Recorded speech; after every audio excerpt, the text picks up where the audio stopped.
To make an appointment with Wells Fargo, start by visiting their official website and clicking on the Contact Us tab. From there, select the type of appointment you need, such as a meeting with a banker or a discussion about a specific financial product.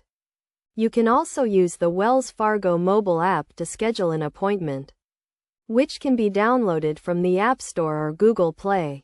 Alternatively, you can call the Wells Fargo customer service number to book an appointment over the phone.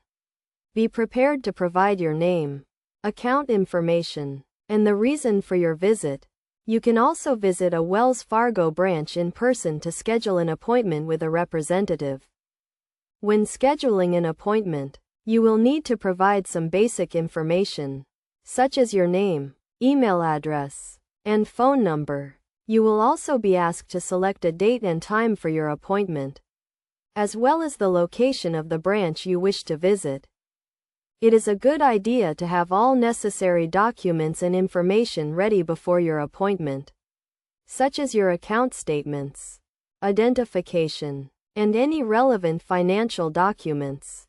This will help ensure that your meeting is productive and efficient. If you need to cancel or reschedule your appointment, you can do so by calling the customer service number or by logging into your online account.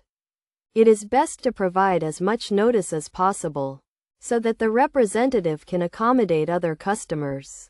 Overall, making an appointment with Wells Fargo is a straightforward process that can be completed online, over the phone, or in person. By being prepared and providing all necessary information, you can ensure a successful and productive meeting with a Wells Fargo representative.